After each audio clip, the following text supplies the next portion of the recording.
the leader of the Conservative Party in Canada said, under no circumstances will it ever be the 51st state. Maybe he won't win, but maybe he will. I don't. Points, you had suggested. Listen, I don't care what he says. But Sir Lopez, you said you were considering military force to acquire Panama and Greenland. Are you also considering military force to annex and acquire Canada? No, economic force, because Canada and the United States, that would really be something.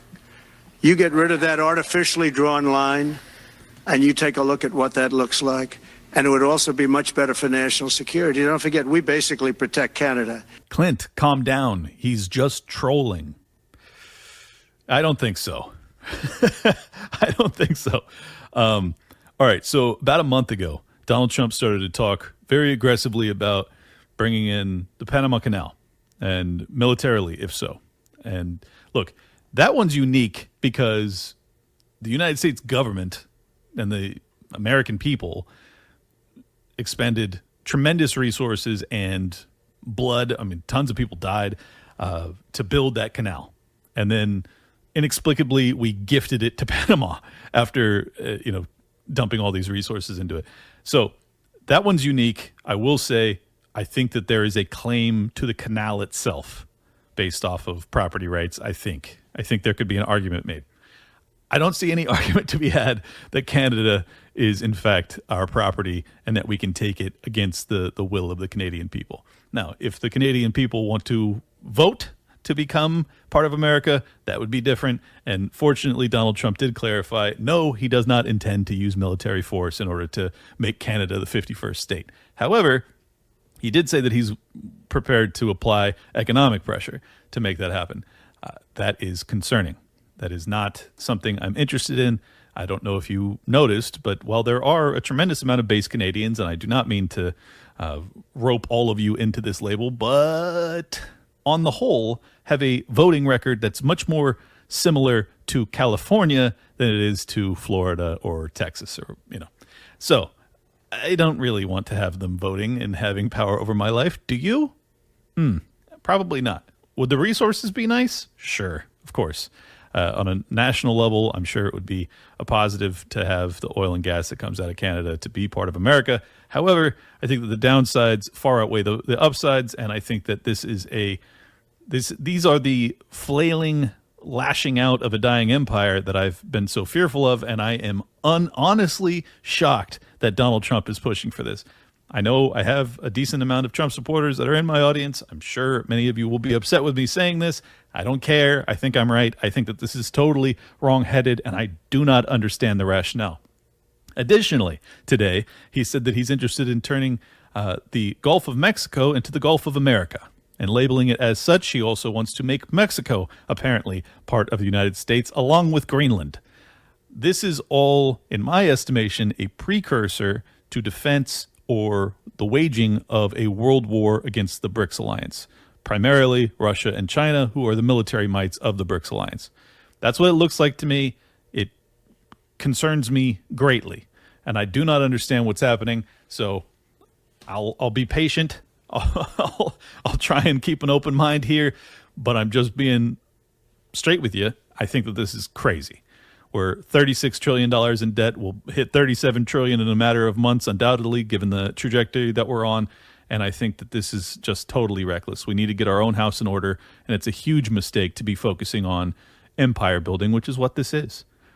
Let me also add, I remember, I'm old enough to remember, maybe my audience isn't, but for those that are, you will remember that in the late stages of the George Bush administration / the early stages of the Barack Obama administration, there was this conspiracy theory called the Amero. And the idea was that you were going to have this union of Canada, the United States, and Mexico. And it was going to be this, basically, this trade union, but with its own currency called the Amero that would replace the U.S. dollar. Well, if we don't replace the U.S. dollar, but we just continue to use the U.S. dollar, but then the United States consists of Mexico and Canada, is that not the Amero? How is this any different? When it was floated under the Obama administration, everyone's like, I see exactly what you're doing, you communist globalist. I know what you're doing. You want to strip us of our sovereignty? Absolutely not. I reject it wholeheartedly. Now, under the pretense of Donald Trump doing it, apparently it's good and acceptable and in somehow America first. I don't see it. Do you? Okay, just making sure we're all on the same page here. If you want to explain to me how it's any different than the conspiracy theory floated under the Obama administration in the early days of his tenure, how? How is it different?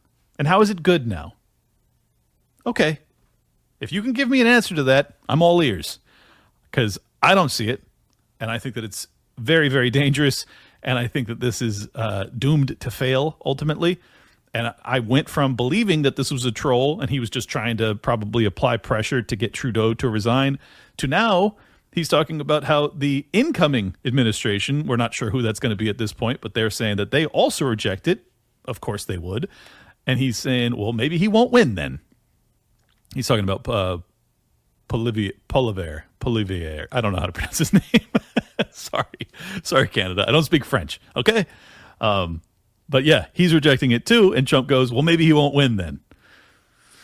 Ooh, it's getting spicy out there, folks. So yeah. All right.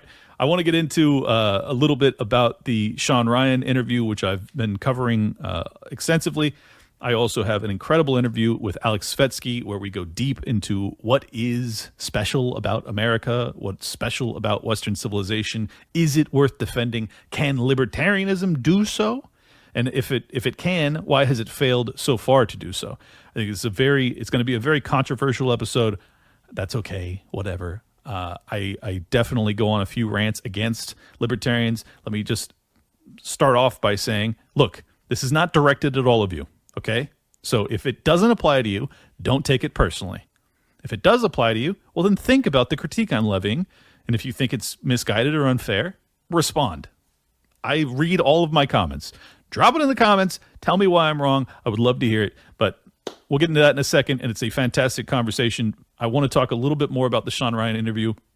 I spent hours listening to Shawn Ryan in a X Spaces. He had the same people on, plus a whole bunch of other, professionals to discuss this topic. I'll be honest, didn't learn much more from it. But there is something absolutely fascinating that happened, and that is the video of the actual explosion, a close-up where you can see the driver, did come out, and I think this is worth deep consideration. Let's do that now. So this is the Cybertruck sitting in front of the Trump International.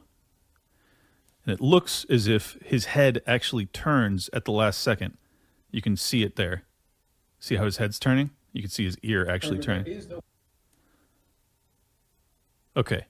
So the reason this is interesting is that according to the reports from LVPD, Las Vegas Police, or the FBI, I don't remember who was actually speaking when they said it, but it's alleged that Livelsberger used a Desert Eagle on himself. As I've already described in the prior episode, that's a serious handgun to use to take your own life. And it's tragic, not trying to diminish any of this. However, that is a person who is sitting upright. That is not someone who is hunched over. That is not someone who has already taken their own life.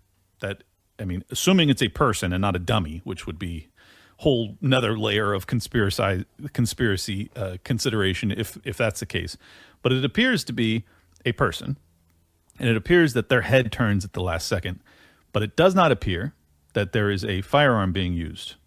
It appears as if there is a detonation, an explosion, with a living driver sitting there. Okay, so how? How do you have a Desert Eagle that allegedly, according to, I think it was the coroner that actually was giving them this report, which allowed them to say this, was that there was a entry and an exit, and that's how they came to the conclusion that he in fact used the firearm on himself. It's pretty easy, even if you have a burnt body, to say, yeah, we see evidence that in fact he was shot. So I have to assume that they're telling the truth about that, right? I guess I shouldn't assume anything at this point, but how do you shoot? Sorry, I'm trying to be careful. After you've already set off a car bomb in which you are sitting, how do you do that? I don't think you can. I mean, unless while you're in the flames, you manage to do it. And in fact, the video cuts off and he does it then. Okay. I mean, if that footage comes out, then I'll retract everything. I'll eat my words. As of now, that's not likely, right? You have to assume that's not likely. You don't do that once you're already engulfed in flames in an explosion that you have allegedly ignited yourself. So what the fuck? I don't know. I've tried to be very clear with you guys that I don't understand what's happening with this entire ordeal. I still don't. I just think that that's another layer of deep concern that needs further investigation, and I'll continue to stay on top of this to try and figure out what the heck happened, because that doesn't make any sense to me. Either the coroner got it wrong and he wasn't shot, or there's something very, very off here. Because I would think that, like, the only logical explanation for how that would, chronologically how that could have actually transpired to make all of these things make sense would be that this guy is a munitions expert of some variety. He's got a delayed timer that he's able to trigger. So he triggers it. He waits 10 seconds or 20 seconds, or the timer is set for 10 or 20 seconds. Then he picks up the handgun, does the deed, and then the bomb goes off. That is not someone who did that. That video, assuming it's legit, which I have to assume, I don't know for sure, that's not what happened there. Okay? So someone's lying. Coroner, LVPD, FBI, my eyes, the video, I don't know who's lying. Someone's lying. There's something deeply, deeply wrong with this story, and that's where I'm at with it. And I don't know. I also wanted to comment briefly on, the Shawn Ryan backlash that he's receiving. Look, the truth is that there are going to be good people in government from time to time who try to do the right thing. And if you immediately accuse anybody who's like former CIA, former military, former FBI, former whatever, former DMV worker that comes out and whistleblows, and you go, I don't believe you. Look at the job you had. I can't trust you. Well, then what's the value to them in actually coming out and telling you the truth? It's basically zero, right? So I think that it's the best practice with all of this stuff is to assume that what they're telling you is true, but then verify it. And if it comes out that they lied to you, well, then yes, you should dismiss them and condemn them for being a fraud. However, until that happens, I don't think it's fair to treat people as the enemy just because they're telling you something that you're not sure is accurate. Like, you have to be able to prove that it's wrong, and it should be easily done, or somewhat easily. I mean, it's always a challenge to disprove these narratives, especially when government agencies withhold information from us. But at this point, I'm in the camp that I think Shawn Ryan and Shoemate, like, they came forward with what I believe they believed was a true story. That's where I'm at with this right now. I'll evolve that thinking if there's enough evidence to prove that they in fact lied or anything like that. There was a lot of controversy over whether or not the email, which had like the red squiggly lines underneath some of the words, well, that couldn't be it, because if he sent the email, you wouldn't see those autocorrects that your email is prompting you to do. Well, what they did, and this is kind of silly that they did this, but once he sent the email, which Shoemate actually sent the full email over to the Ryan team. The Ryan team copied and pasted it into another document because they wanted to get rid of some of the names in the document. They were basically trying to protect, anonymity of people. But because of that, people saw the lines and they're like, oh, that's not an email. That's a draft.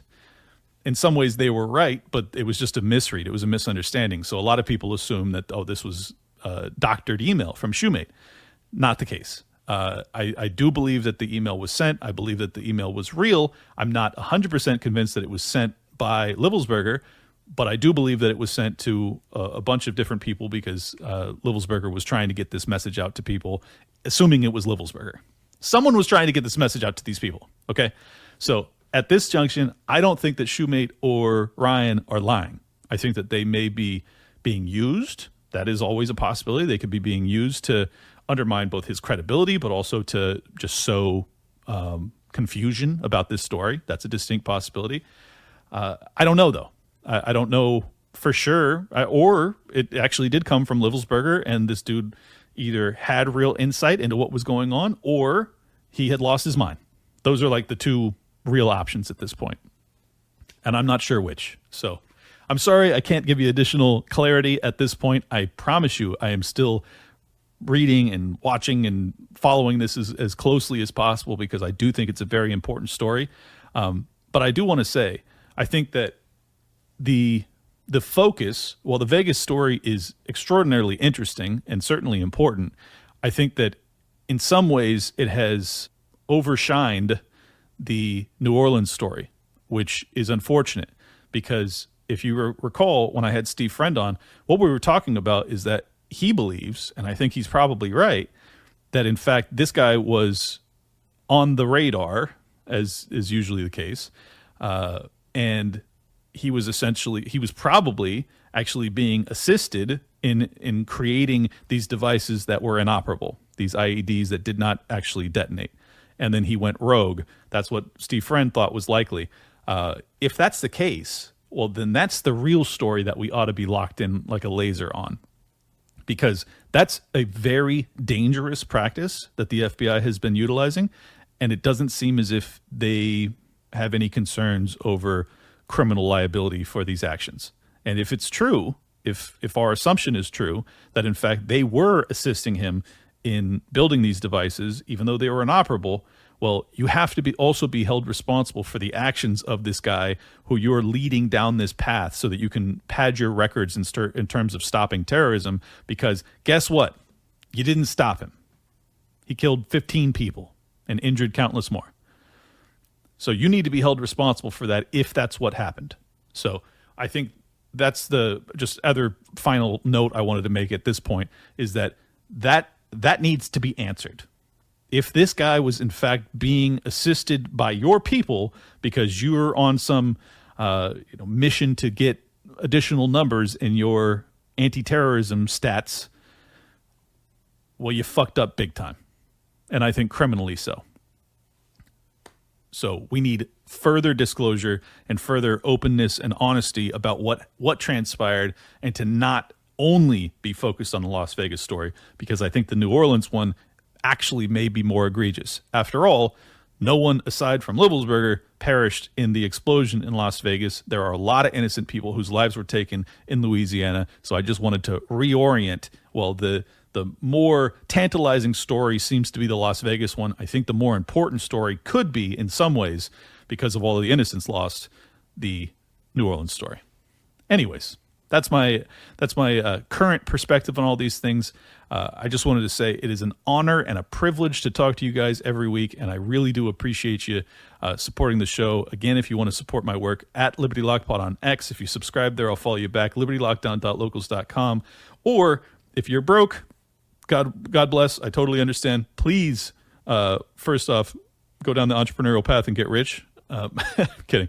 But if you want to help the show without any sort of financial constraints, you can go to any Apple Podcast, Spotify, wherever you're listening, leave a 5-star review, actually write up a review, and that helps tremendously with the algorithms. And then last but not least, share this show with your friends. It's a very easy way to get the message out. If you share it with 5 people, and all of you share it with 5 people, this show, 5 tuples, whatever that word is, I don't know. Thank you guys. Enjoy the rest of the interview. I think you'll find it fascinating. Health insurance is confusing, frustrating, and expensive. Claim denials are becoming more and more common, and in fact, 1 in 5 Obamacare claims were denied last year. That's unacceptable. The headache of health insurance is exactly why CrowdHealth was created. It's not health insurance, it's a better way to pay for health care through crowdfunding. So, stop sending money to big insurance companies who profit off of not paying your bills, and check out CrowdHealth. For $175 for an individual or $575 for a family of 4 or more, you'll get access to a community of people who are willing to help out in the event of an emergency. You'll get access to telemedicine visits, discounted prescriptions, and so much more without doctors' networks getting in the way. And of course, you'll join the crowd, a group of members just like you who want to help pay for each other's unexpected medical events. Let Crowd Health help with your healthcare needs. Get started today for just $99 per month for your first 3 months by using code LOCKDOWN at joincrowdhealth.com. Crowd Health is not insurance. Learn more at joincrowdhealth.com. That's joincrowdhealth.com, code LOCKDOWN. Check it out. I think that probably the most positive thing I've seen over the past year, I mean, a lot of Trump supporters would say it would be that Trump won, and that's the biggest. Like, to me, that's not what it is. To me, the biggest victory that we've seen, in my opinion, has been the rejection of wokeness on not just in America, but it seems as if this is a trend that is kind of catching on globally. Obviously, I don't travel that much outside of the United States, so I can't say that definitively, but certainly the online dynamic has been one that is indicative of people who are basically just fucking done. they're like, I'm not doing this cancel culture shit anymore. I'm just kind of over it. I think that Trump's win and a bunch of populist right-wing victories, over the planet have demonstrated that this is probably a trend that is larger than just online discourse, but rather kind of a polar shift. What do you think? You agree, disagree? I think two things there that I want to touch on. One is the idea of a, without sounding woo-woo, is like the idea of a collective conscious. So I'll explain what I mean by that in a second. And second is the idea of a sleeping lion, right? So maybe I'll start with the first one, right? The idea of a collective conscious. So we all have a mind, right? And as much as science wants to LARP about it understands what the mind is and the brain and all this sort of shit, we have no fucking idea, bro. Like, we have no idea what we have no idea how the brain functions, let alone what the thing is that is the mind that the brain seems to be either an antenna for or a conduit for. No one knows, right? And this is why I laugh at all the AI bros, because like they think that just because they put some circuits together to, with some probabilities that can spit out some words in a coherent sentence, they're like, oh my God, it's alive. It's like they've created consciousness. No, yeah, morons, right? Like it's the strangest stuff. Like it shows that none of them have either never had sex or they've never made kids, right? Like one of the two, because like even just the process of like having a baby, like to think about like the fact that you can grow something inside you, it's like mind blowing the complexity of what biology is. But anyway, without getting into that, the mind, we all as individuals have a basically either access to a larger mind, but we're a micro mind of some sort. And it takes us a while. We have mental inertia, right? We have an idea and we need to see some level of evidence before that mental inertia can either be slowed down, shifted, accelerated, or whatever, right? Mm-hmm. And that is the process of changing your mind about something.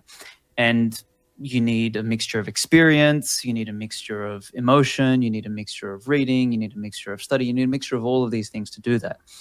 Now, within the the next level up from that is, so you've got this micro mind as the individual, you've got like the community mind. And community mind is a bit slower. It has more inertia.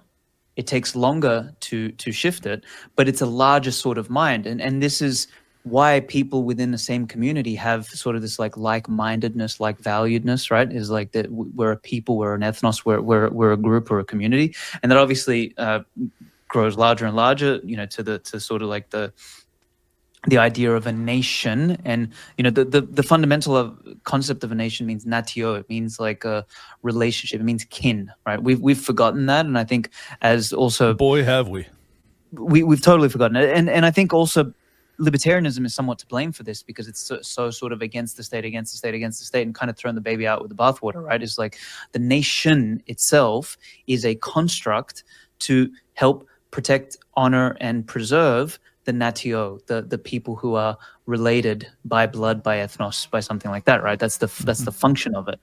But the larger you get, the greater this mind is, but the more inertia it has and the longer it takes to change. And if you kind of think that the change happens as a result of like this internal cascading effect, more and more individuals have to sort of change until the community cascades and it becomes like a 51% attack, on the community mind, then it changes, then multiple community minds also change and kind of have this like spill-on effect.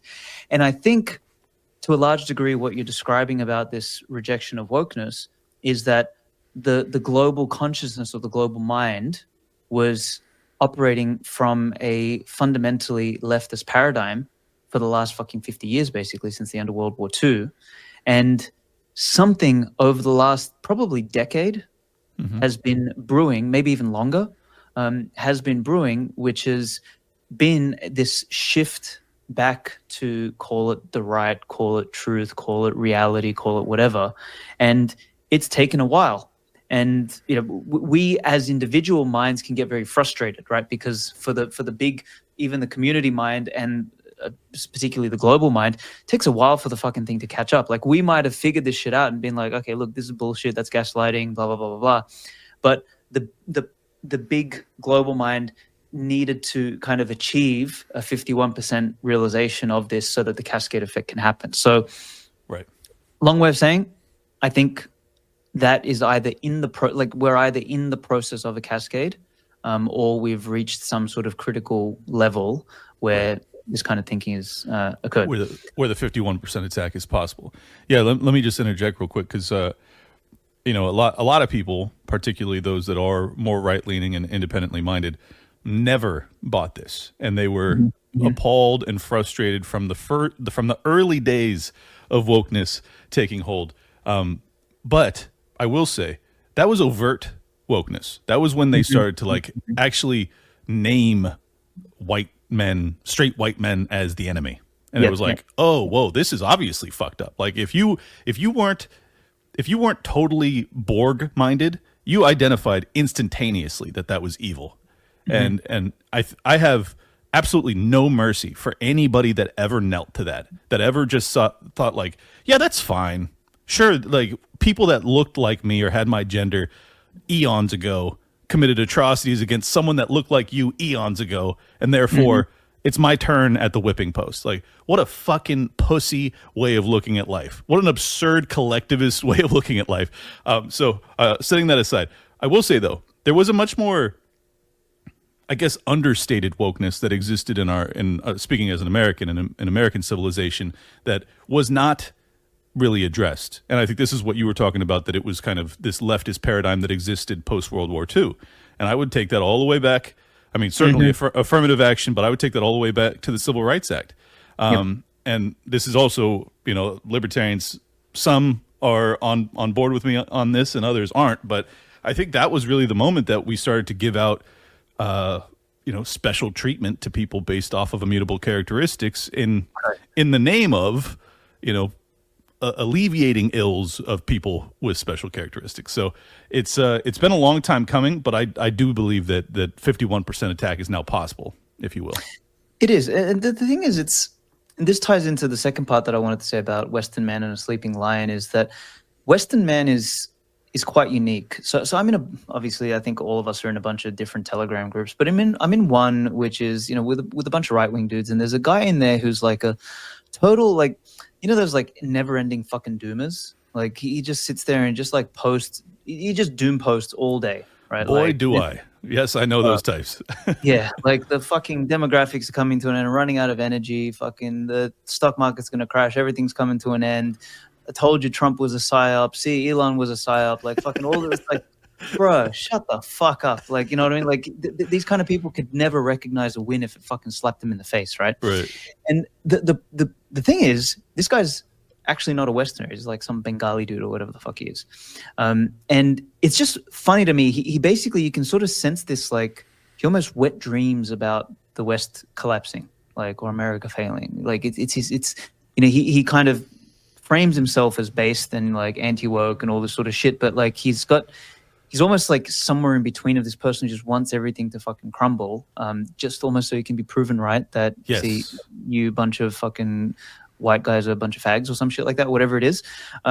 Just to interject real quick, there's a bunch of libertarians that are furious with me because I at the 23rd hour I finally decided Kamala Harris was just such an extraordinary threat, and the Democrat regime was such an extraordinary threat, that I ended up throwing my support behind Donald Trump. I think that many of them, and I'm not exaggerating, I think many of them would like to see nukes fly because of Donald Trump's presidency, just so in the waning moments of our existence, they could fucking tweet out at me going, told you, bitch. Yeah, exactly. These people are fucking lunatics. Yeah, you've seen that with Millet, for example, right? Like the first libertarian fucking president, there's a bunch of libertarians saying, "Oh, he's not a true libertarian." It's like, bro, what the fuck? Like the level of fucking retardation on that is like next level. So the story about this guy. So I see these doom posters all the time, and what's ironic to me, so I mentioned this before we started, like for the last couple of weeks, I've just been offline. I deleted Twitter from my phone. I deleted all my socials actually, and I've just like kept it on my computer, and I haven't been on my computer much, which is fantastic. And I haven't seen what the fuck's going on in the world. I don't care about the current thing. I don't know any of that. And it's like brought a level of peace to me, which is extraordinary. And what I've been doing I apologize for breaking it, but I'm glad to hear that you converted to Amish. Yeah, I'm on my way. What I replaced a lot of that scrolling and getting engaged and baited into this bullshit with was a podcast called Founders. And it's this young kid who has basically read like fucking 1,000 autobiographies and biographies on the great people, particularly if he has more of a focus on entrepreneurs, but he's also touched on like, previous greats like Napoleon and people like that. And just listening to this, like the sheer amount of genius, ingenuity, innovation, everything that has come from the West, like it is a place where I like to think of it, and I write about it in my new book. I call it contrarian optimism, right? Like you don't want to be a pure optimist because you're a pure optimist, fucking rose-colored glasses, like you end up getting punished because not everything is great. You don't want to be a complete pessimist and a retard contrarian all the time, like, so your own people win and you're like, oh no, but you missed this, and kind of make perfect the enemy of progress, right? So like you don't want to be either of those. You kind of want to blend the two. This idea of a contrarian optimist is someone who can see where the issues are, see what's wrong, have the courage to take a different stance, but be optimistic enough to know that you can make it better. And it's like, this is how Henry Ford thought about the fucking car. Like this is how Jobs came up with the iPhone. This is how the internet fucking came about. Like I don't give a shit how many statistics you send me on the demographics are down, energy problem, this and that. You know what the ultimate fucking factor is like human imagination, ingenuity, and fucking spirit. Like the will to do something. Like it made no sense on paper. There's no fucking thing that you could show me on paper that Alexander the Great was going to cross from Macedonia and conquer for fucking 12 years and make it to the other end of the earth on foot, motherfucker.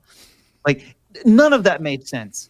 But he did because he had this indomitable will. And that energy, that spirit has permeated all throughout Western civilization for thousands of years now. And this to me is a big part of what the doomers and sort of the wokeists and everything like that missed, is that Western man, in my opinion, has kind of been sleeping for a while. And I think of this movie where Christopher Walken was in there. He talks about the lion, right?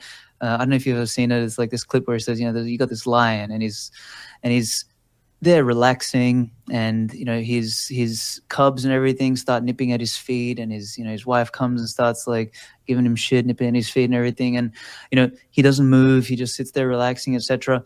And then some of the other animals see that hey, like he doesn't move when people are like messing with him and stuff like that, so the hyenas and everything start coming and they start like entering his territory, eating his food, this and that, and they start getting closer and closer, nipping at his feet and everything, until at some point that lion gets up, he roars and he runs and rips through fucking everybody, right? That to me is I'll send you that clip. It's fucking fantastic. And it reminds me of what Western man is. It's kind of like this sleeping giant. Like we built the fucking world. We built it. Not fucking Africans, not the fucking Arabs, not the Chinese, and I don't mean this to sound like elitist or anything like that, but fundamentally, like we explored, we conquered, we created, we built, we produced, we out-innovated, we out-thought. There's something unique about, this, our people, right?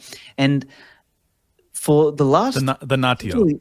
Yes, exactly, the natio. And for the last 70 years, and obviously longer, I guess you could take it back to the French Revolution, there's been this attempt to wipe that out through guilt, through propaganda, through bullshit education, through inversion of hierarchy and all that sort of stuff. And much of that has somewhat been our fault for letting it, right? Like our forefathers allowed some of this shit to happen. Maybe they got arrogant. Maybe they got stupid. Like World War One, in my opinion, there was a sinister element to it, which was the intent to eradicate all monarchies and replace everything with, democracies in this sort of like vacuum of create a vacuum so that collectivism can kind of take hold, right? But at the same time, World War One was also caused a lot by egos, right? Like there was a lot of this ego between the English, the Germans, the Russians. These families had a bit of things. So you mix these two things together, and we kind of got a little bit of hubris in there, and a little bit of conspiracy. And World War One fucked us up, created a vacuum. There was this attempt to push back on the communism and everything that was rising up in the 20s and 30s.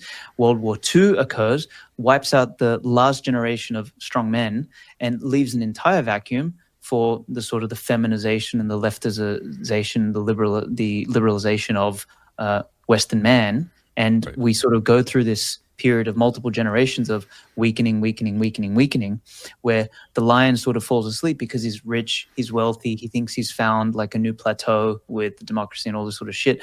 But it's sort of come to that point where, you're this person who has been told for so long and somewhat even convinced yourself because you lacked a strong father to tell you're better, for example. Like I'm thinking this on a generational scale, is it's your fault, all the shit's wrong in the world and that there's poor people and all of this sort of stuff, because you start to see that your level of life and wealth and everything is orders of magnitude better than these starving people in Africa and all this sort of shit, right? And then you start to tell yourself like, oh shit, maybe it's my fault. Maybe there's this disparities because we steal and all of that. And the worst part about it is because some of that stuff is true. The US government and the West and all this sort of shit has done some bad shit along the way too, right? So some of it is true, some of it isn't. And it all gets sort of mixed up into this like grand feeling of guilt. And I think Nietzsche really spoke of this, and he tied it obviously to Christianity, but I think there's sort of more to it in the sense of this people, this natio that went and conquered the world and then sort of felt bad about some of the things they did, kind of developed this guilt. But you're like the student who's at school who is very polite to people because he's been told from a young age that he's racist, and he's like polite to all the people that he's supposedly been racist to when he's not actually racist. He's just super polite. And he just keeps get treated like shit until someday he just sort of snaps. It's like, wait a minute, I've actually done fucking nothing to anybody here. Like I've done nothing but actually be kind, be respectful, be ultra like I've given you every other advantage that I've not given myself. And at some point that clicks. And I think we're near that clicking point. It's like right. People have just fundamentally fucking had enough. So anyway, and that's when the lion wakes up. Until one day, that lion gets up and tears the shit out of everybody, runs like the wind, eats everything in his path. Because every once in a while, the lion has to show the jackals who he is.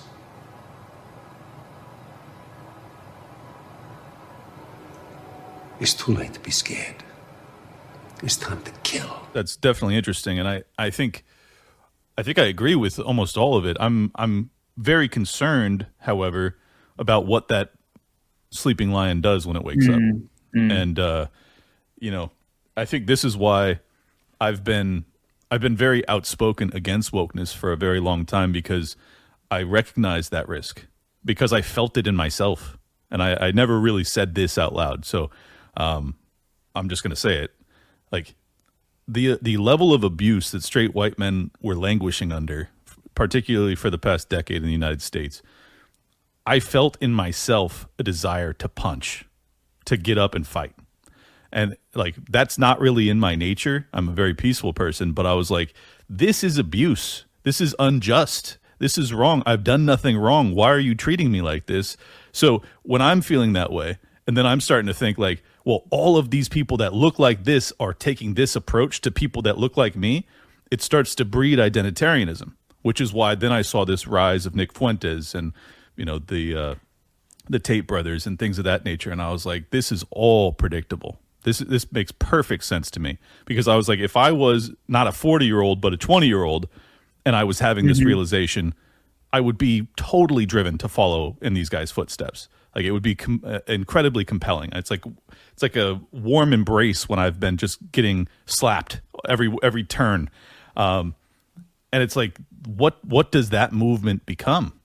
And here's my concern. And, you know, this, you described Alexander the Great's conquest as this, you know, positive, this heroic thing. And in some ways it's incredibly impressive, no doubt. But we have Donald Trump, and I know you've been offline, but Donald Trump is now talking about going after the Panama Canal, annexing Greenland, annexing Canada. I'm not kidding you.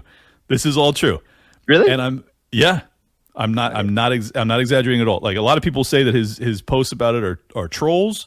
Maybe. He's been doing it for a month now, consistently, more aggressively. He continues to describe Canada as going to be our 51st state, that Justin Trudeau is the governor of Canada. He's talked openly. He's now sending his son to go to Greenland to talk about this, potentially with annexation, peaceful annexation, theoretically.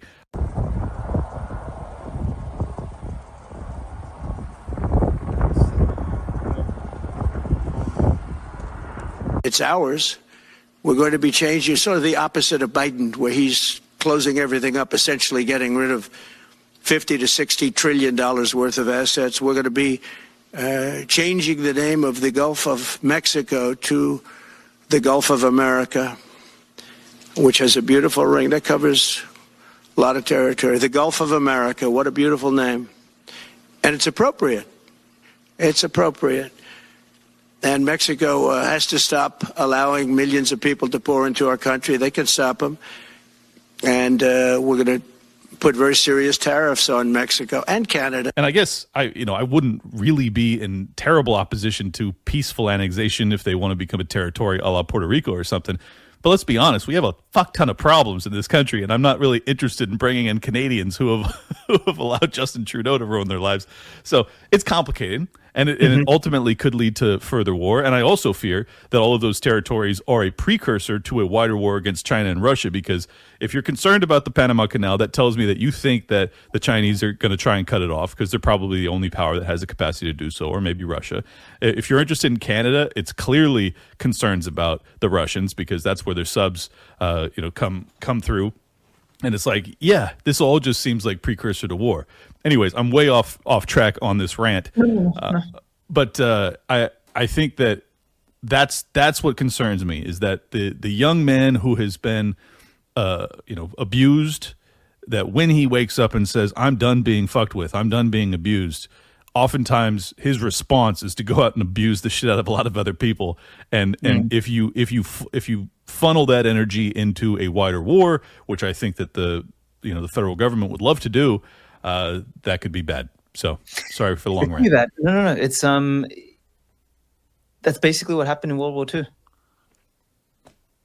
Like literally what happened in World War II. Like for 2 decades, the Germans were told they were bad, they were evil, they were this, they were that, they were this, they were that, everything's your fault, all this sort of shit.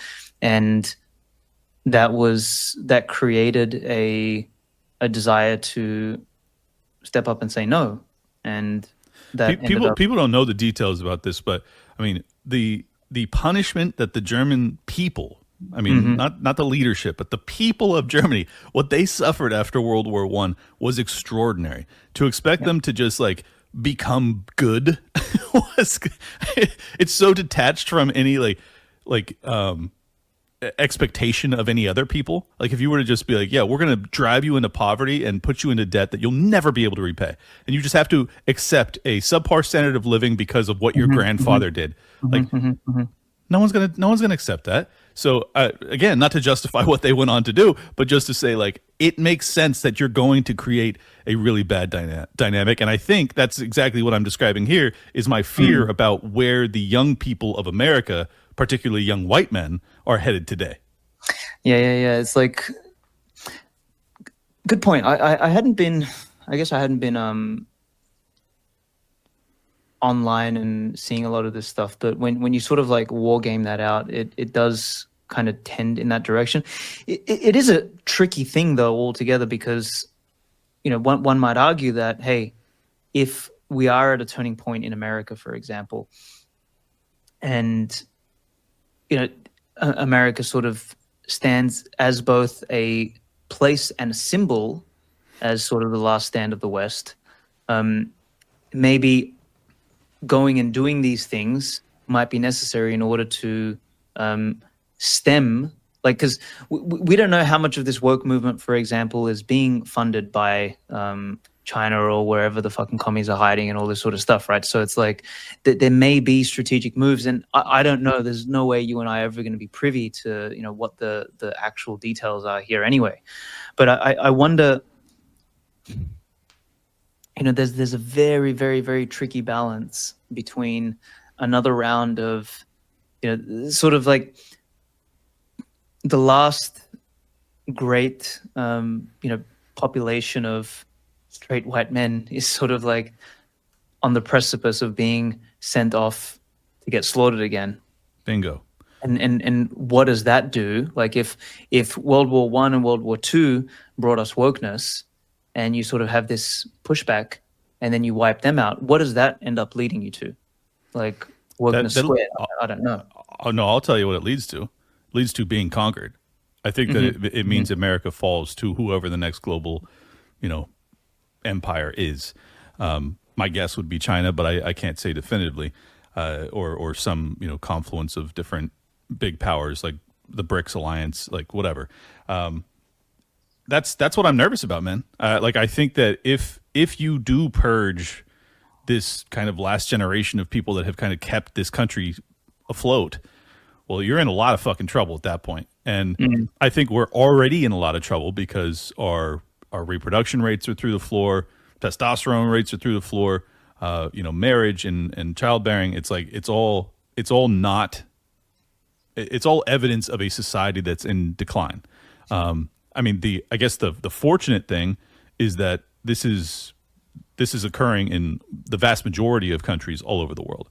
So this is not a unique thing to America, but I also think that it's indicative of America's incredible influence, that like what's happening to America is happening to the world. Yeah, exactly. Yeah. Go ahead. No. I was just going to agree with that. Is like in the same way as like everything is every currency is a proxy of the dollar. Every culture has become a proxy of American culture in some sense. Exactly. Or at least greatly impacted by it. Impacted, exactly. Yeah. I mean the rest of the West has essentially become a proxy, and others are like almost like even, I don't want to say want to become it, but even while they vilify it, sort of are drawn by it. It's a very weird thing. Well, because their entire self is defined by the mirror image of us. I mean, like even if they are our opposition, they still formulate who they are largely on opposition to the American empire. And it's like, in some ways, they're right, like in some ways. But I also think that it just demonstrates how much influence the American thing, like kind of the apex of European Western civilization, which is how I view America. It has just tremendous reach, tremendous impact, and when that falls, I mean, I like this. And I want to go back to a point you made earlier, because you said, libertarians hold some blame for this. I completely agree. I think that libertarians have. Well, I am a libertarian, and I think that individualism is great. I think that when you refuse to recognize the positive attributes of the civilization that you exist within, well, then why should you expect them to persist? Why should you expect them to be defended at all? If you, the guy who's espousing these high ideals, like free speech and self-defense and all these things, if you're unwilling to say that your civilization is superior to those that don't have those, well, then why should anyone fucking listen to you about anything at all? If you don't even value America, which is the highest level of kind of an entrenched belief in those ideals, then no one's going to defend it. Like that, and I think that's been my biggest shift over the past couple of years, is that I have really embraced kind of Vivek Ramaswamy's libertarian nationalist label, in that, like, I'm not a globalist. You know, I would like to see liberty brought down to the lowest level. But let's be honest, the greatest protection racket that we have for these ideals exists within America right now. And if I'm going to just poo-poo that, well, then I'm dooming not just myself, but my progeny and all of civilization, most likely. Yeah, or for a fucking fantasy ideal that everybody's going to share the same fucking value all of a sudden. This is a very important point, actually. So I wrote this little essay a week ago. So I went to Patagonia. I missed the whole H-1B thing. I came back for a couple of days. Everyone's fucking yelling at Elon. I looked into it quickly, and I was like, okay, well, you know, I've hired like fucking 600 people in my life, all this sort of stuff. So I have some opinions on that. We won't go deep into it, but there was one thing I mentioned in that essay specifically around the libertarian idea, or the paradigm, or like free speech, free markets, all that sort of stuff, only exists inside the paradigm of a culture that will accept it and nurture it, right? So if you take the libertarian ideal and you drop it into the middle of Africa, you're going to get fucking slaughtered. You do that in India, you're going to get fucking slaughtered. You do that in China, you're going to have your organs harvested and shit like that, you know, like the Falun Gong. So like it doesn't work everywhere. And this idea that we can somehow have a libertarian society where everybody respects the fucking nap and all that sort of stuff, to me, I've come to find so childish. Like in here, I spend like a whole fucking chapter beating up this idea of like, look, you can have the best intentions around these things, but if you start to, like, let's just say you have a house and you have some rules, and inside your house, those rules are like, okay, look, you don't hit your brother, sister, wife, or whatever, and those rules are abided by because it's in the domain of your house. And then you start to allow a bunch of people into your fucking house, and the rules are don't hit other people. You know, maybe the first 1 or 2 people will listen, but all of a sudden when you've let a bunch of people who operate from different rule set into your house, and you have more of them than you have of you, your fucking concept of libertarianism is out the window. It's not going to work anymore, because people bring their culture, they bring their blood, they bring their ways of being with them. Right. And that's fundamentally what's happening. And this is like, I ended up with a big problem. Like, I wrote this whole, you know, uncommunist manifesto, which you can see in the background there. And there was like this whole push on individualism. But I've started to come back to the idea that, you know, the individual unit may be important as an economic unit, but human beings and society is more than just an economic territory, right? Like this is the idea what we spoke about before. It's like the natio. There's blood, there's culture, there's geography, there's family, there's community. Like there's other things than just the economic unit. And this has become my biggest problem with the libertarian movement, Austrian Economics, and all this sort of stuff, is that it tries to, in some sense, and it does this very accurately, it does this very well, is like it recognizes that people are individuals, they're governed by, you know, human action, all this sort of stuff, and you can extrapolate from first principles and praxeology this whole theory around humans as economic units, and you can build out a whole model of living and all that sort of stuff. The issue, like that works for Western man. It doesn't work for everybody else, because nobody else arrived at that other than us. Number one. Number two, oh fuck, what was I going to say? Number two is this idea that there are things that matter that are not just economic in nature, right? So just because Abdul and, you know, Arjuna and all this sort of stuff got better scores on a you know, SAT test or something like that, or a computer science degree, and they can work for less money, doesn't mean that they're a better cultural fit, that they that they can gel well with the people in your team and all this sort of stuff. So there's all these other elements that the purely economic frame misses when you sort of distill people down to purely just an individual. Whereas if you look at the tribe or the community, or greater than that, the nadir, you find something more. I don't know, that's bound by something more than just the economic dimension. So I've kind of gone on, like I've touched a few things. That's great. But I mean, this is just so obviously true, and I can prove it in like a few names. You'd be like, Harvey Weinstein. Did he add a lot to the GDP with all of the movies that he helped produce? Fuck yeah. But he was also raping constantly. And there's lots of examples. I don't mean to single out him or his religion. That's not the point I'm trying to make. I'm just saying that there are individuals that can be incredibly contributive to the GDP of your nation that you would rather not be there regardless. And I think that's the point that libertarians broadly have missed, is that and I include myself in this camp, that and it's true, I do want some of the best and brightest. That's the key here. I want some of the best and the brightest from the rest of the world to come here to essentially brain drain them, to help bolster our system and allow us to innovate and allow us to be on the cutting edge. But I don't want it to be at a scale that completely undermines the fabric of the civilization that I value so highly. And I think that's what's so confusing to me, is that libertarians, despite almost all of them will admit that the American Bill of Rights in particular is as close to our ideals as anything that's ever been, put onto parchment.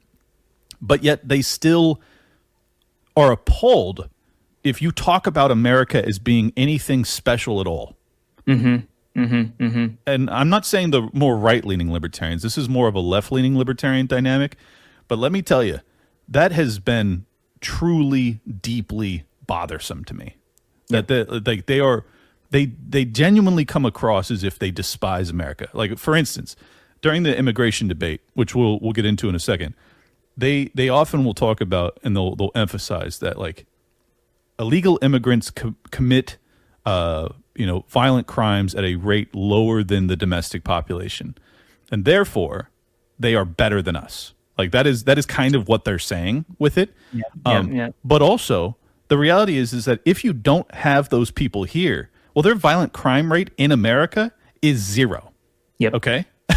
So you are essentially accepting that, there's going to be illegal immigration, and there's going to be rapes and murders, and that's fine, because I don't value our people any more than I do those people. And I just think that's something that is really fascinating to me, because it's like, how do you not value your family more than someone you don't know? And not to say that everyone in America is my family, but they're closer to being me than someone in India or China, right? Like, in terms of cultural framework, beliefs, values, belief in property rights, belief in sanitation, things like this.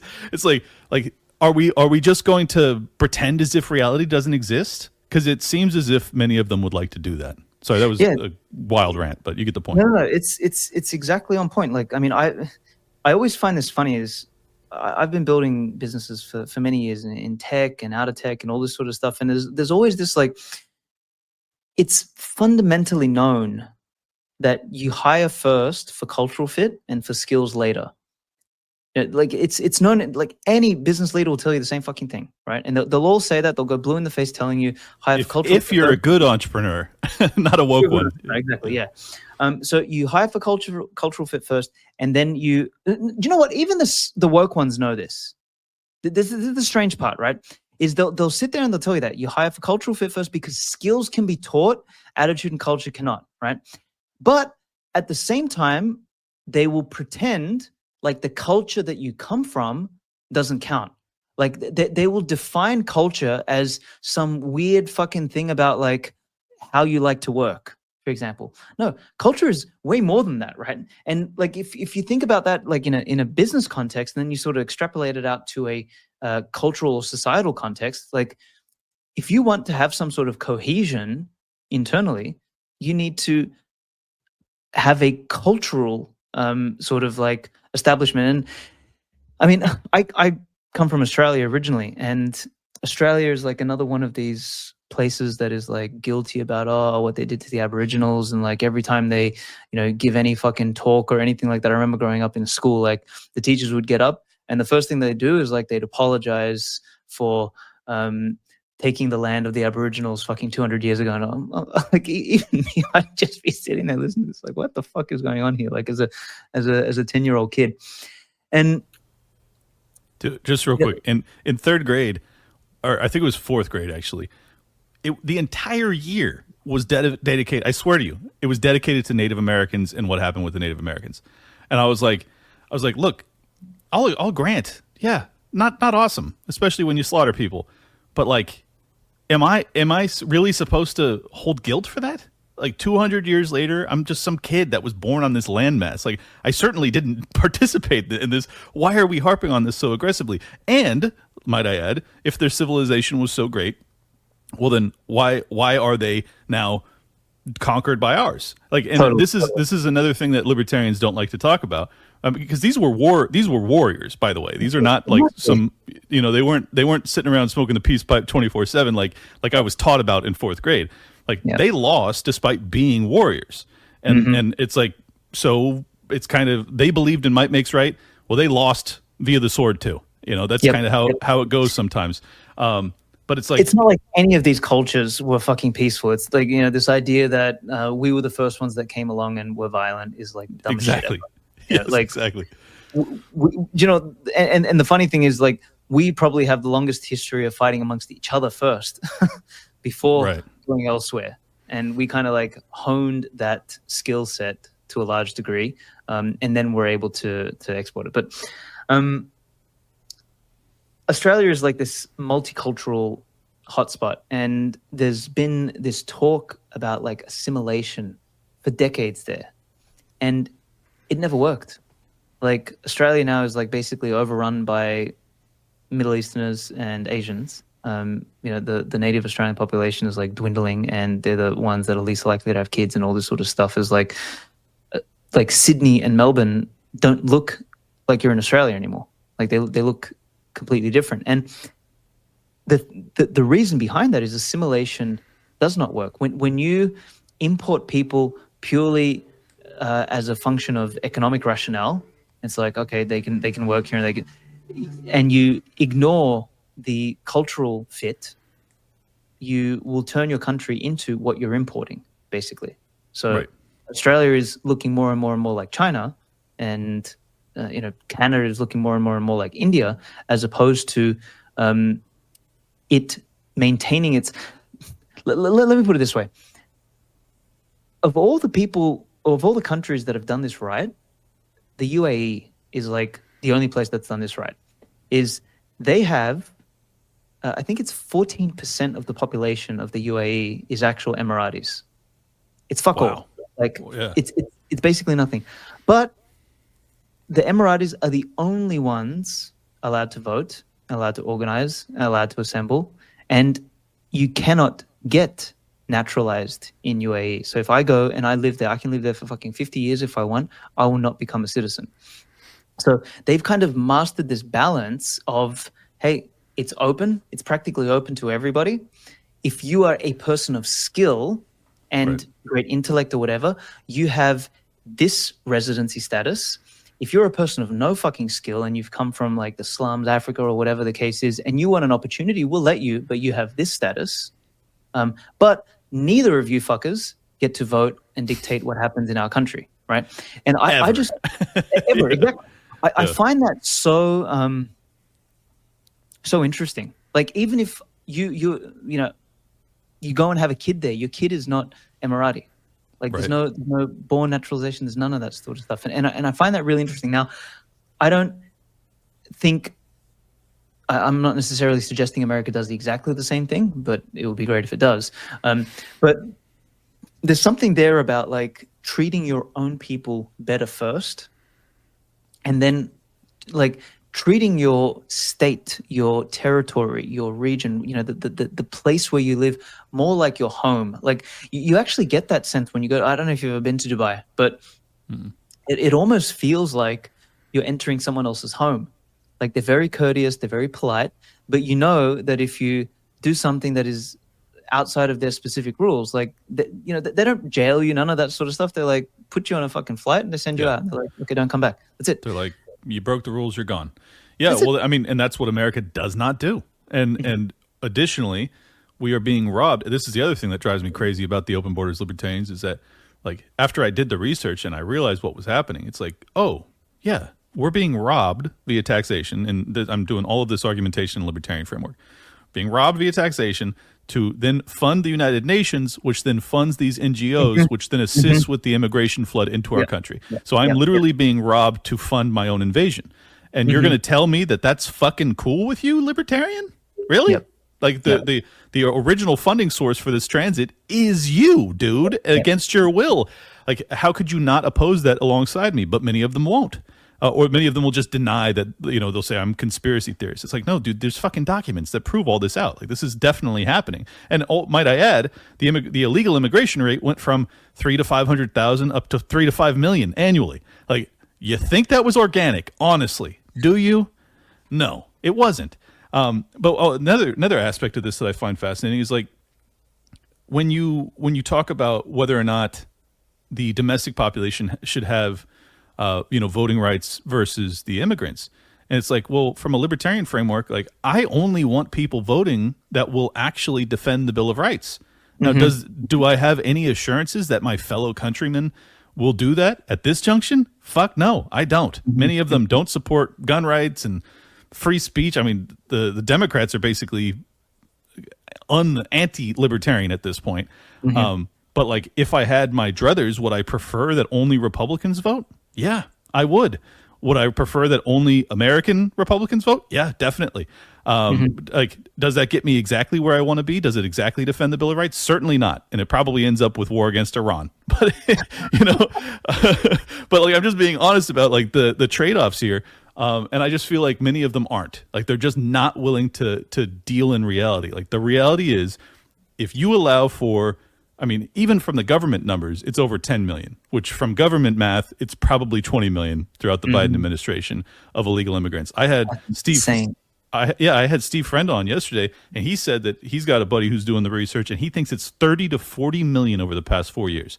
And I was like, my jaw dropped, because that's 10% of our fucking population. That's unbelievable. Anyways, how much legal immigration? Legal immigration is at about 1 million per year. 1 million. Okay, interesting. So, I mean, million to 2 million, somewhere in there. Okay, yeah. So, I mean, have you ever seen that video of, like, the dude doing with the jelly beans, and he kind of, like, yeah, dude, it's such a good video, right? It just shows, like, that million people is, like, pointless, and the issue these days is most of those million people are, like, run of the mill, like, pointless fucking imports. But the challenge with a lot of that is that you bring in 1 million legal immigrants, you then add another 1 million people who culturally probably don't agree with you or align with you and everything like that, who then, as time goes by, 10 years, that's 10 million people, who then might be more likely to turn a blind eye to illegal immigration. So it's kind of like, it almost becomes a doorway. Like, legal immigration becomes almost a doorway to illegal immigration. No one wants to say that. Well, it gets very contentious. Well, I mean, a trickle becomes a flood, essentially, is what you're describing. And, like, but I think that the point that's important to make here is that the flood is here. Okay, like we're not talking about it that much unless you're hardcore build the wall MAGA guy. But most libertarians are not talking about it. Like, they just want to pretend as if it's not happening, or pretend as if it's okay, or even worse, that it's a great thing, that this is fantastic news, that who gives a fuck if we become 500 million people with 200 million.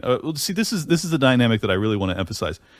So not only do we have illegal immigrants that are coming in by the tens of millions over presidential terms that come across, that certainly some of them are going to end up being great Americans. That's undeniable. I'm not saying otherwise. However, when you have that level coming in, a huge percentage aren't. Now, add to that almost everybody coming out of academia, certainly the highest levels of our college systems, are coming out with extraordinary animosity towards America and the Constitution, the Bill of Rights, any sort of semblance of what makes America special, or any, might I add, libertarian philosophy or principles, property rights, self-defense. They don't give a shit about any of that. Okay, so you have these two conduits. So the trickle becomes a flood, becomes a fucking downpour that kills us all. And this is the dynamic that I'm most concerned about, is that coming out of academia is over 1 million people that do not love America. Then you have millions and millions and millions of legal immigrants that a huge percentage of which are also not going to be certainly not in perfect alignment with libertarian philosophy.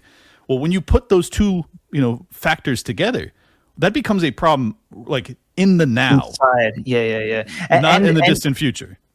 In the now, and not even in your own backyard, but in your own fucking house. Well, and this is why someone who grew up in San Diego and watched it firsthand, it changes your perspective on these things, where you're like, oh no, this has real impacts. Okay, like this is not just a philosophical argument about the non-aggression principle. Like we are basically being aggressed upon. Like if you believe in, and this is when you have to decide if you believe in a nation or not. Yes. Do you believe in a nation? And I decided that I do. I decided that I do, because these ideas, these beliefs are so rare. Like they really are. Throughout human history, they didn't exist hardly at all. And then we finally get this one landmass that's like based off of these exploring, these exploring savages, and this culmination of this ideology that took so long and so much bloodshed to finally realize. And then you get it, and you're just like, you know what? I'm not interested in defending it. I'm not. And that's what the most libertarians' answers are to this. Or if they say they're going to defend it, sure, we don't have borders, and anybody who wants to be here can be here, but they'll all protest. It's like, fuck, good luck, dude.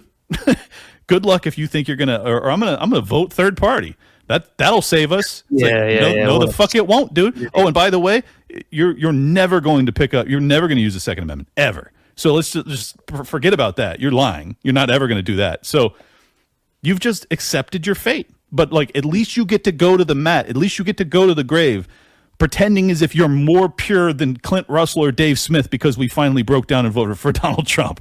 Like that, and I think that's going to be their path to, perceived victory. And I just think it's diluted. And I'm going to get a lot of hate for this rant, but I stand by every word of it. You and me both, bro. So anyways, I want to talk to you about the H-1B debate, because I mean, this all ties into it. Really, it does. Are you at the point where you just totally reject any sort of immigration, or do you want to have a moratorium, a freeze? What are your thoughts? Yeah, I think so. For me, first of all, I'll just say I'm not American, so I don't even have a like skin in the game on this, right? I understand. Yeah, and anything that I say is probably like diminishes my chances of ever coming to America and living there, right? So like I'm literally saying this and like chopping off my own fucking legs in the process. But in my opinion, if I was American, and even not being American, I think the right thing to do right now is literally to put a fucking moratorium, a freeze. Who gives a shit? It's like, if you're going to keep anything, I know there's an O1 visa, which is like extraordinary talent, and you just keep that one going if you want anything.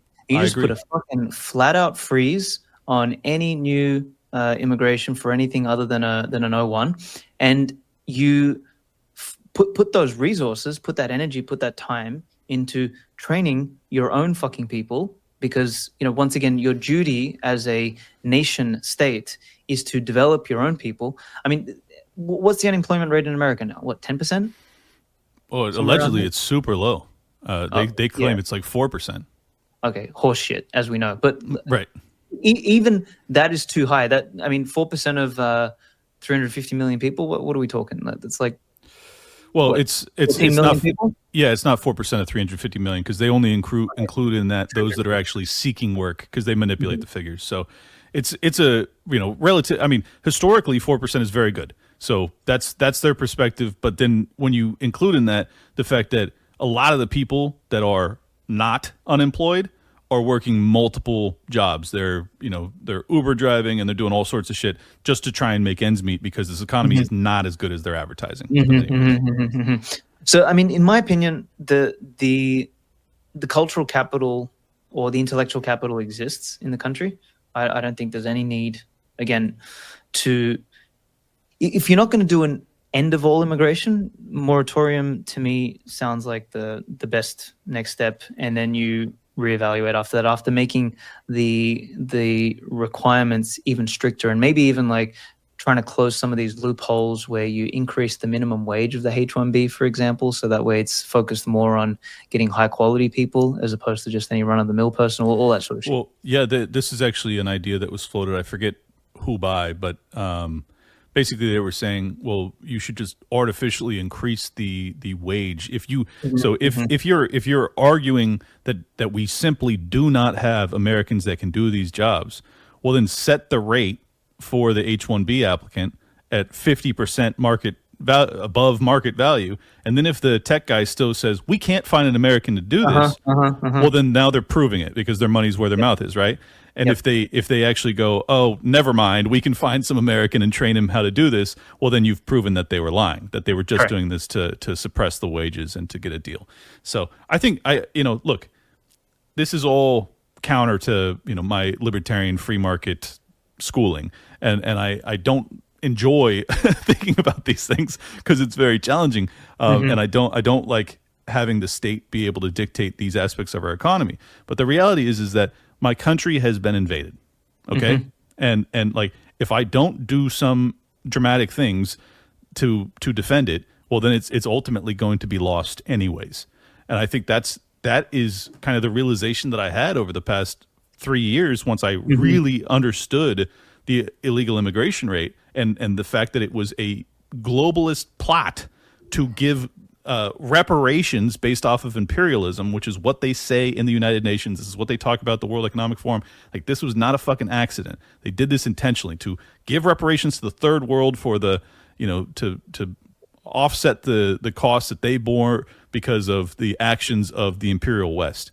And it's like, all right, like that's your perspective. That's fine. But I'm listening to what you say and I'm watching what you've done. And you have literally done what you said. So don't call me a conspiracy theorist. You conspired and then you followed through with it. And now my country is falling apart as a consequence. But it's not just my country. I'm looking at what's happening in Europe and I'm like, holy shit. Like, you're going to have, I mean, I don't know if civil war is on the table, but like, we're headed towards violence. And I think that's the other thing that a lot of these libertarians are not thinking about is like, do you care about avoiding bloodshed? Because, from my vantage point, that is still kind of my highest calling, is that I want to avoid war. So how do I do that? Do I avoid war by just saying, sure, we're not going to fight, you can conquer me, and I'm going to be a slave? Well, no, there has to be a line before that, right? There has to be. So what's your choice? Because I think a lot of them are just accepting slavery. And God, I'm going to get so much heat for this episode. Yeah, either slavery or slavery via invasion, I think, is the thing. So,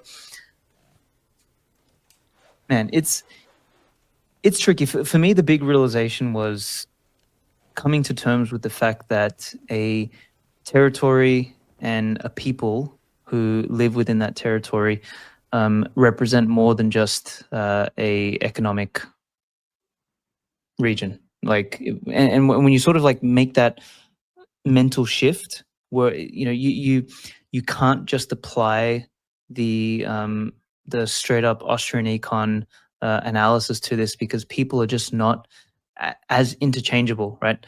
Like, the role of a country or a nation state is to protect the people within its territory. And part of protection is establishing a fence around the territory. You can't and it's to nurture internally. Now,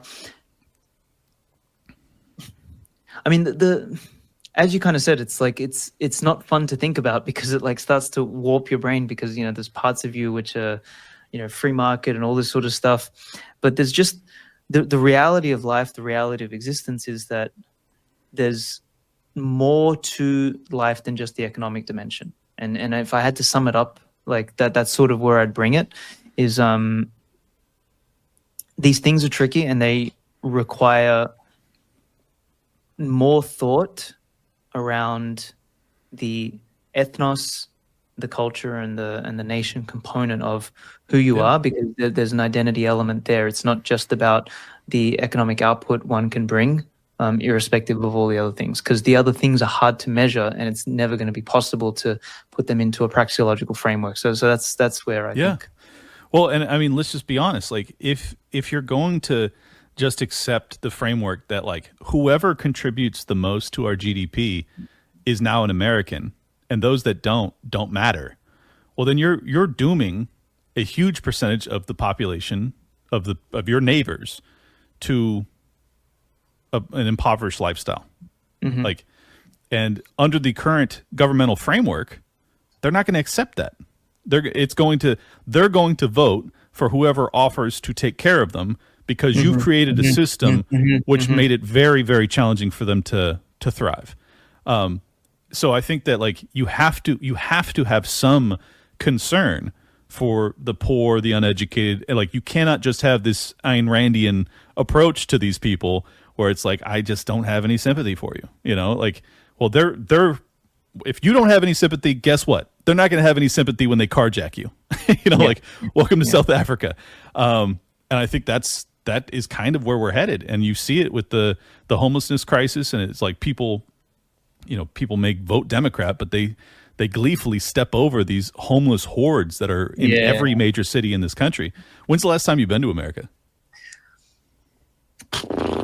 3 years.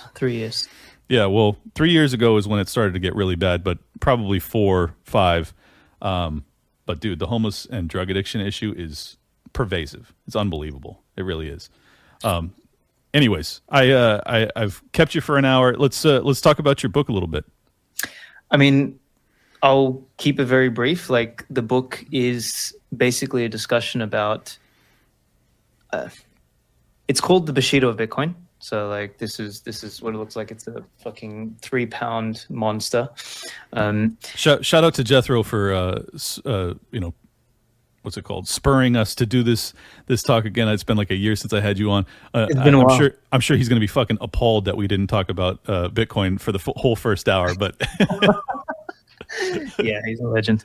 The basic premise of the book is this: is that there's a new socioeconomic paradigm emerging, and I think Bitcoin is basically that socioeconomic paradigm. And there's going to be people kind of that are beneficiaries of that socioeconomic paradigm that are going to have a hell of a lot of wealth. And it's not clear to me that they will be the virtuous kind of leaders that are necessary to guide civilization.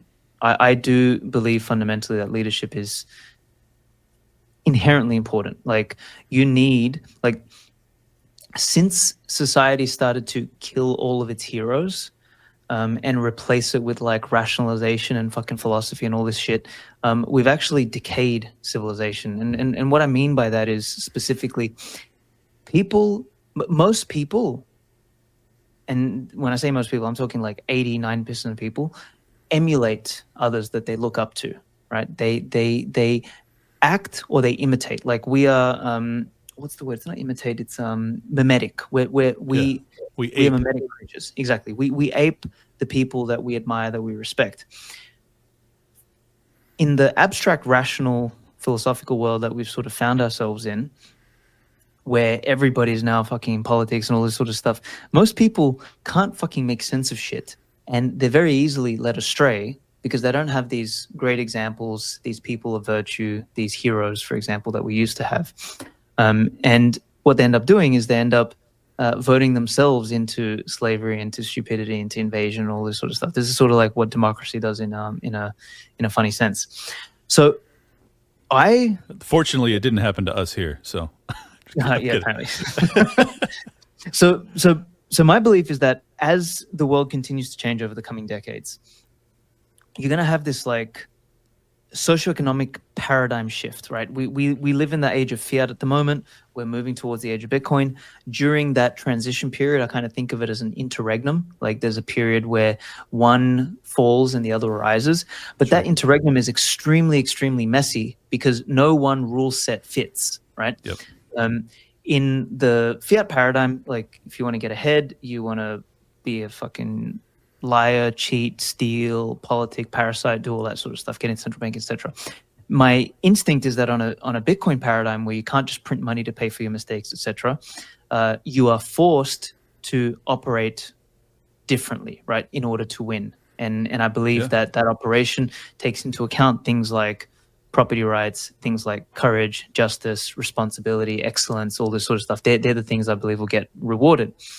And in the transition, there'll be like this mix of values, this mix of rewards, this mix of a framework. And getting through that is going to be extremely, extremely difficult. And the people who have to guide civilization through that without it blowing itself up and going to war and, you know, all the potential atrocities that we discussed earlier, they're going to need to find like a code of virtue or a moral code to live by.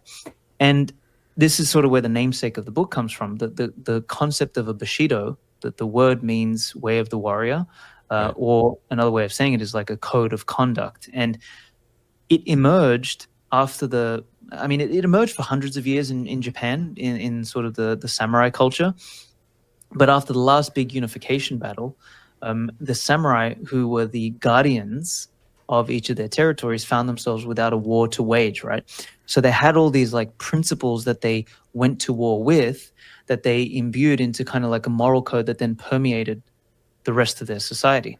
And in many ways, I believe it's a big reason why Japan is still functionally cohesive. Like Japan in the 80s, for example, was facing something similar to what America is somewhat facing today in an economic sense.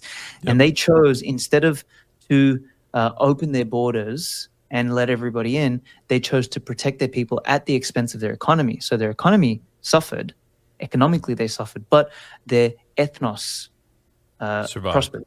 Exactly. Yeah. So that, I believe, is a function of this sort of like these values that were entrenched from this warrior class that was not. It was the last warrior class to be completely eradicated, honestly. Yeah.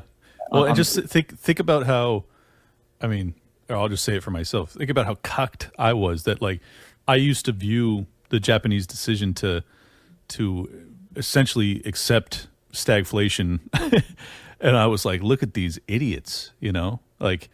All you have to do is the ABC, because I'm an Austrian economist, and I know exactly how to fix this. And it's like, oh, but they didn't prioritize that. Yes. And like, is that not beautiful? Is that not honorable to defend your people, even when you know you're gonna pay a price to do so? Yep. And it's like, yeah, obviously it is. How could you not say that that's beautiful? And I think this is the Bushido you're talking about. And I think those are the realizations that I'm having of late, is just to be like, yeah, there are things that matter more than economic growth. Yes. And even, I mean, I think if you were to talk to, you know, Rothbard or Mises about this, they would say the same. If you were to really, I would love to see them faced with what we face today and see how, especially Rothbard, because he evolved his thinking so aggressively as time went on. You know, it's narcissism for me to say that I think he would agree with me on most of this, but like, I think he probably would. I think he'd be looking around going like, yeah, we're totally abandoning everything that we value in the name of, you know, GDP number go up. Like, is that really where we're going to go with this thing? Because that's the end of the road, folks. Sorry, anyways, long rant again. No. I'm really glad that you said that, because everything has a price and you get what you optimize for. And I think that's really important, is that if you just, like I say in the book, in order to lead, you need character and you need capital. So you actually need both. And at the moment, like, and this is something I found in the Bitcoin space, not everywhere, but amongst many Bitcoiners, is that there's going to be a lot of people with a lot of capital, but there was a lot of character missing. And yes, go ahead. I was just going to say, this is a point that I made actually because the H-1B debate was sparked by Vivek basically saying, we don't glorify the nerds enough. We glorify the jocks. And I said, no, this is actually, and I like Vivek a lot, but I think he got this totally wrong. Totally, I think that you do not want the nerds to be in positions of governmental authority and war war waging and things like that. Like, you want the jock, you want the guy who has been through the heat of battle, even if it's just football or something like that. Like, someone who actually understands the natural hierarchy by which nature genuinely functions, not just who has the most Bitcoin. And I think that, like, this is kind of the point that you're alluding to, is that like, just because you have, like, by and large, on a, I can't say definitively, but I'm sure by and large, the early adopters, the people who got filthy rich off of Bitcoin, are not the warrior class to a large extent. They are trend setting, no doubt, but they're by and large nerds. Like, these are guys that were privy to a technology that most people weren't paying attention to, because that's how their minds work. But oftentimes those people are not going to have a tremendous amount of overlap with United States Marines and NFL players. And I'm of the belief that, like, actually Jordan Peterson talks about this, and I think he's right, that you want a guy who's extraordinarily dangerous and capable of violence to be in that position of decision making when it comes to what is worth fighting for, what is worth actually bleeding for, things like that. That's 100% like the premise of this book is like, what are the 10 virtues? Like, so if you look at, so these prior cultures, the ones that established the greatest civilizations, you had Bushido in Japan, you had chivalry in the West, you had very similar code of conduct, moral code in Greece, in Rome, in all these great places. And they were in different periods at different times, but they all led to the greatest civilizations on Earth, right?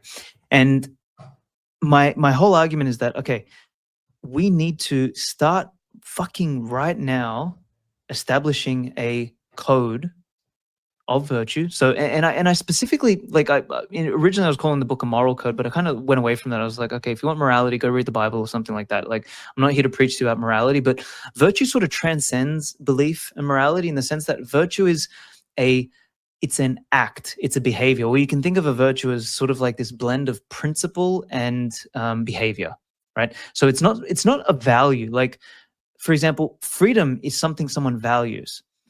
But the virtue that gets you freedom is actually responsibility, because responsibility is the thing you take in order to get freedom, right?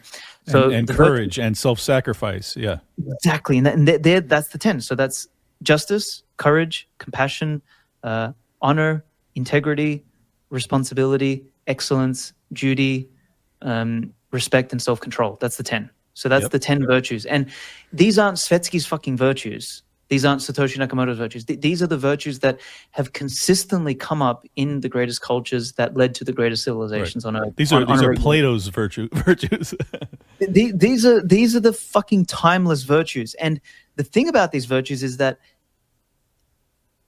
you and I, and even fucking China man and India man and Africa man, can all recognize courage. We don't have to, like, irrespective of the belief, the religion, the whatever, like, courage is something that transcends. So it's like virtues are wired in us at a deeper level. And if we can align around these virtues, then we might even be able to get disparate groups of good, virtuous, strong fucking men to take positions of leadership again, people of character, right? Because that's what we need. Because if you get just the people with purely just the capital in charge, or purely the fucking nerds, which those guys generally lack a lot of character, you're going to lead the world to fucking hell. Like, being run by the central bankers, they have all the capital. And this interregnum that you described earlier, what I think we're looking at is that in order to rise to the top of the existing system, you had to lack morals. Yes. You had to be willing to do, backstabbing, thievery, whatever, sometimes murder. I think that this next period, epoch, if we're right, that Bitcoin and hard money and sound money leads to kind of an inculcation of better principles and better values and morals, that being honest and hardworking and all these things, like the things that actually create a solid foundation for civilization, may be the things that help you thrive once again. And if they aren't, well, then your system, your culture, your society, your nation is doomed to fail anyways. And so like, we have to make this pivot or we will fail. So it's just like, how do we do it? And I think that I think that you're really onto something, man, because I've been thinking about this a lot. And just to give you an example of what I'm talking about, in order to be, the best in the, news media space, you just had to be willing to lie. You had to be willing to say whatever the CIA told you to say. And that's what our newsman of the day in the 60s, 70s, 80s was doing. They weren't reporting the truth. They were just doing their job. Yep. Well, now the most impactful people in, the information space are those that just tell you the truth. And, this is why, despite all of the hate that Joe Rogan gets about being wrong about XYZ, flip-flopping from Bernie Sanders to Ron Paul, sure, fine. But he's clearly a free thinker that is just saying what he thinks. And he's also he's a warrior. He is absolutely he has that warrior framework. Yes, exactly. Yes. And because of his fighting background and everything else, and he exudes these values that men are clamoring for. Even if they don't know it, they still feel it. They feel good being talked to by this warrior chieftain. And I don't think people recognize that aspect of Joe's success enough. I don't think they understand why so many young men, including myself, became such a huge fan of the guy. It was like, because we didn't have any fucking warrior chieftains. We didn't have that. It didn't exist. And then this guy, I could just get him on my phone, 3 hours at a clip, these motivational speeches, particularly while the people in academia and on my TV and in Hollywood are saying that I'm everything wrong with civilization. Yes. And Joe Rogan comes on there and he's like, nope. And stop even thinking about that. Go to the gym. Stop being a pussy. Again, sorry for the tangent, but I really think that's why he is risen. And I think that even if you don't like Joe Rogan, his success, I hope, is indicative of a framework that demonstrates that interregnum is leading to something more positive in the near future. Because I think that that arc is something that creates a much more sustainable nation. Well, this, I mean, thank you for the rant, and I think it ties back into what we said at the beginning, is that there's this shift in the collective consciousness, particularly of Western man, and that Western man's collective consciousness is the most important part because he drives. He's the lead consciousness that directs the world. It's kind of like the tip of the arrow, the tip of the spear, and that's finally coming around. It's finally starting to wake up. It's finally starting to get back in the right direction. But the goal ultimately here is, as you said, not to kind of also go too far, because there's extremes in all of these things, right? And that's why the greatest warrior cultures, for example, we kind of get taught this stupidity that our ancestors were just fucking blind savages and they just fucking killed and murdered each other and all this sort of stuff. It's not how it happened, bro. We wouldn't be here if that's all they did, right? There were guidelines and rules and norms and all this sort of stuff, and particularly in Europe, and Japan is actually a very interesting outlier. Japan and Europe, both separate from each other, evolved in a very similar way, except I think Europe had an advantage in the sense that it was a larger landmass and there was many different people competing and fighting, whereas the Japanese is a much smaller piece. So the Europeans were able to end up developing guns and all this sort of stuff, and then they just had this exponential leap that got them ahead. But irrespective, obviously everything comes with a cost, and jumping ahead, led to the French Revolution, led to all sorts of other fucking bullshit, right? Which cost the Europeans. But the point here is that now is the time to start developing these frameworks for developing character. If we don't do this now, and let's say the Bitcoiners get everything that they want, and the state collapses, and fiat money collapses and everything, and you end up with a bunch of fucking nerds and pussies with a lot of money. That's not a better world. It is not a better world. I mean, they may have access to things that make them feel as if it's a better world, nice cars or whatever. But trust me, you don't want to live in that civilization. And this is what I've been, harping on with the Bitcoin fixes this crowd is like, Yes. it's this silver Yes. bullet to everything. And Yes. and I'm No, like, it's look, not. you gotta widen your scope here, folks. Like, yeah, sound money absolutely fixes a hell of a lot, but it doesn't fix everything, especially when your society is in decline. And it is, and it has been for a long time. And we've been asleep to it. And it's like, I think this is why so many people have started to wake up. Is like, it just became obvious. Like once you're walking over homeless hordes on your way to work, it's really hard to just go like, everything's going great. like we're crushing. This is fine. And then if you have the Austrian background, you look at the national debt and you're like, oh, 36 trillion, going up $1 trillion every 100 days. That's $10 billion a day. Yeah, this is not sustainable. We have to prepare. We have to start to get involved. We have to actually take responsibility. Yes, and also we have to get married. We have to have kids. We have to go to the gym. We have to get in shape. We have to all of it, man. And it's like, it's a hard task, but we don't get shit good if we don't do hard things. So That's it. It's funny. It's simple, but it's not easy. And I think most of the things that are meaningful and that matter in life sort of fit that same framework, right? Like this is like the book is thick because I use all of these great historical examples for each of the virtues and things like that. Then I go into the whole section about how do we integrate these things and how do we deal with problems of governance, of culture, of wealth. Like I asked some really tough questions in there around like, is getting wealthy a corruptible force, and what the fuck does that do to civilization? Because like there's this saying that when Rome first started, it fought with iron, and when it ended, it was fighting with gold, in the sense that like they started as strong men and then they were weak men paying others, and that's why Attila the Hun, for example, fucking wanted to wipe them out. Like every time the senators tried to pay off Attila, he'd do a deal with them, and then he'd backstab the deal and go and take the fucking town anyway.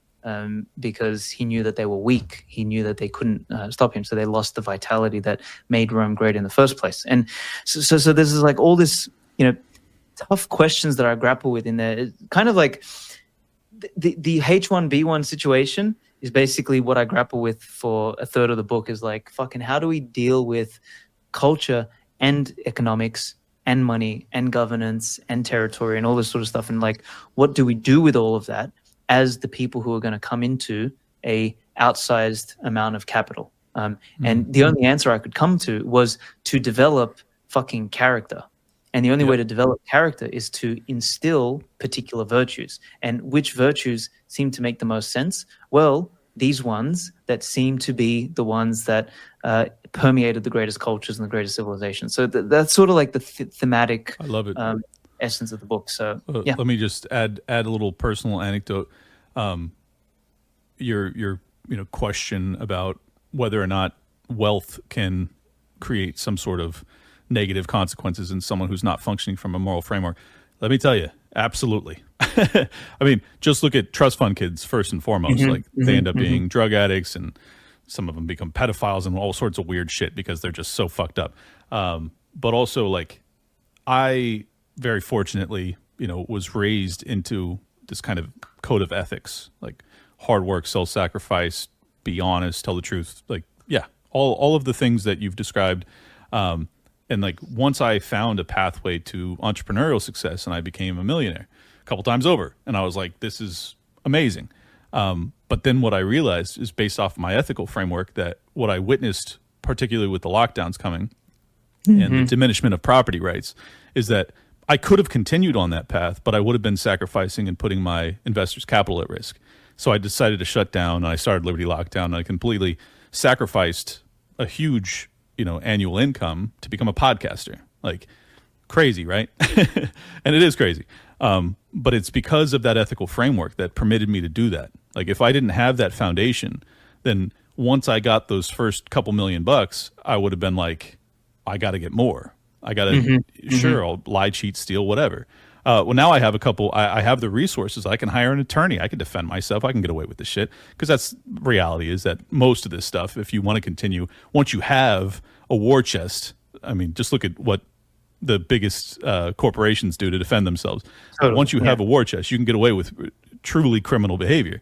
And I was like, but that's not, I can't live with myself if I do that. And that's because of the framework that I had because of my parents, thank God. And I think that's what we need. We need more people that are willing to look at the broader problems in our civilization. Like, sure, maybe I'd have $10 or $20 million by now had I continued on that path. But would I have made any difference at all when it came to everything else I saw? Would I have been able to run for the vice presidency of the United States in the Libertarian Party? Would I have been able to debate Vivek Ramaswamy? Would I have been able to reach millions and millions of people through the podcast world that I've been able to reach? Not to say that I've like changed the world or anything, but I'm just saying like that is a much more meaningful thing than me being worth $20 million. And I think that kind of runs afoul of many Austrian economist analysis that would say like, no, you had focus on the wealth first. And it's like, no, but I did though. And then I said, it's not everything. There are things that matter more. Again, sorry for the rant, but I really think that it's important that people consider these things. It reminds me of the idea of like, just because you can doesn't mean you should. And it takes more courage. In fact, courage is more the ability to say no than it is to say yes. Yes. In many ways. And that to me is, I guess it's just something I've come more and more to terms with as I've gotten older, basically. You know, life, reality teaches you that, you know, I don't know what other way to put it other than like sometimes like the drawing of the line and the ability to say no kind of reminds me of what we were saying about Japan, right? Like you can either say yes and open your borders to everything and drop your pants for, you know, the globalist agenda, or you can say no and be like, no, we're going to protect something else, which is extremely important. So I think there's a big lesson in there, and there's by no means do I have all the answers, but the next 10, 20, 30, 40 years are going to be, they're going to set the stage for the trajectory for the next couple thousand years, in my opinion. And we have an opportunity to build some of that foundation. Yep. And if that new structure is going to last, like if you actually think about what America represents today, America is the culmination of everything that came after Rome, right? Like Rome was the greatest power on earth, and in its decline, and then it's the takeover of the Germanic and the Slavic West, they constructed a new Rome, which is known as the United States, which is 1,000 times more powerful, and it will go through its arc, and then what comes out of that will be the new United States, which will be the new Rome, which will be 1,000 times more powerful than what this is. And the seeds of that are being planted right now. Like they start right now with me, Absolutely. You, with everyone listening to this thing. And if we want it to be great again, then there's people who came before us who led, kind of like blazed the path and showed us what how greatness was achieved. And that's sort of the message that I want to kind of leave people with is there's a potential way to do this, and we need to think about more than just getting rich and being cool and driving Lambos. Like there's a bunch of other things that are important as well. Yep. And the Lambos and the mansions and everything else are only a byproduct of a happy functioning economic system and civilization and everything else. So like those things will go away too if you're not careful. Even if you have Bitcoin, because you may not be alive to drive that Lambo. Anyways, man, I really enjoyed this conversation. It was a wide-ranging one and sure to be controversial, but I hope it'll make people think. Even if you disagree with us, please do drop a comment down below, hit the like button, subscribe, share it around, and go ahead and tell people where they can follow you. Sweet. Best is probably Twitter, man. I mean, I'm not posting much anymore, but actually, you know what? People should go to bushidoofbitcoin.com. Just go there, watch the trailer. You find my other links there, but I recommend watching the trailer. You can get a bunch of free chapters of the book there as well. And if you're so inclined, pick up a copy. I promise you it'll challenge the shit out of you, just like this discussion has. And your handle on X was Svetsky Writes? Yes, Writes. Okay. R-I-T-S. Yeah, I'll drop that in the description below. If you want to support my work, probably the best way to do so is to subscribe on X at Liberty Lock Pod. $5 a month. I sometimes put out episodes over there without ads and things like that. So little perk. Or if you're broke, which, obviously fix that first before you send me any money. I would encourage you to leave a 5-star review on Spotify, Apple Podcasts, wherever you listen to this. We're out of here. Get your life together. Pick up this book. Get a fucking Bushido in your life, folks. We'll see you soon. Peace. Welcome to Liberty Lockdown. Please scan your barcode. Your liberty ain't gone, but yeah, it's on hold. Where did it come from and where did it